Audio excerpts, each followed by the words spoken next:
The goal here is to actually stop all tillage, to stop all undervine tillage. Hi, my name is Reid Wilson. I'm the vineyard manager here at Hedges, and we are a biodynamic and organic vineyard.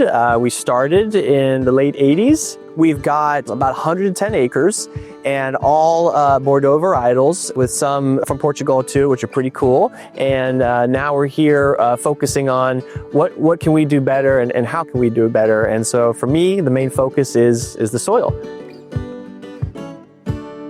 It was important for Hedges to focus on undervine cultivation and changing to undervine cultivation for a couple reasons. The first reason is we need to find a way to tamp back these weeds that are growing underneath the vines. We really don't want too much competition for these vines. And so looking into the viticultural practices in Eastern Washington, I could see that they would come in and they would hill up, and that would kind of put soil on those weeds and kind of tamp them down, kind of suffocate them in a way.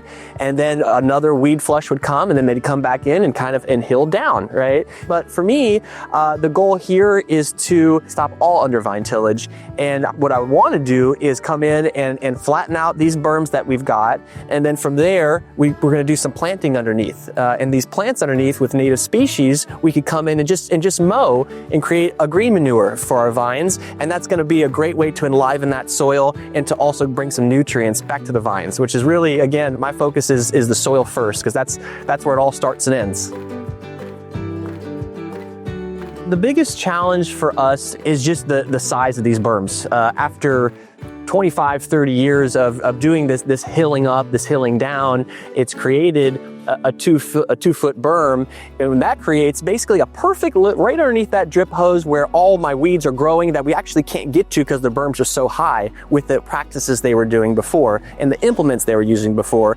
So one of the challenges was, well, what implement do I use? Will it fit in all my row spacing, and will it achieve the goal that I want it to achieve? So we got a Clemens with a finger weeder. It's hydraulic, so we could kind of open and close it as needed per row spacing, but it still left a little thin, really high berm right underneath my drip hose. So then I had to go back to one of the older practices, which is basically attaching like a fixed blade to the front of our tractor and knock it down even flatter. It's going to take a year or so to really get us to where we want to be. My first thought would be to understand what are your weeds and how can you control them, and also what's really helping your soil. Understanding your soils, you can really use the right implement. Talk to your dealer, talk to the people out there that have these things, or maybe you have a friend or a farmer down the road, work with them, maybe do a couple rows, see if you like it, right? Don't just go kind of whole hog right out of the bat. Take it a step at a time and just start small and work your way up from there. I want the crew to understand and see what we're doing here with the soils and why we're doing that. And then from there, I'm really looking at some of these native plants that we've done some experiments with and seeing which ones work and which ones don't.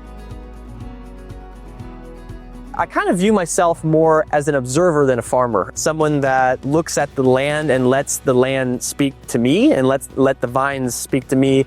And that type of relationship, it feels more than farming. If I can leave just this 110 acres just a little bit better than how I got to it, and maybe I can help a couple other people be excited about soil, about what we're doing here, that chain is very exciting to me, because that's love, right? I'm showing love to the earth, and the earth will show that back. And I know that there's way more to come. There's way more exciting moments to come.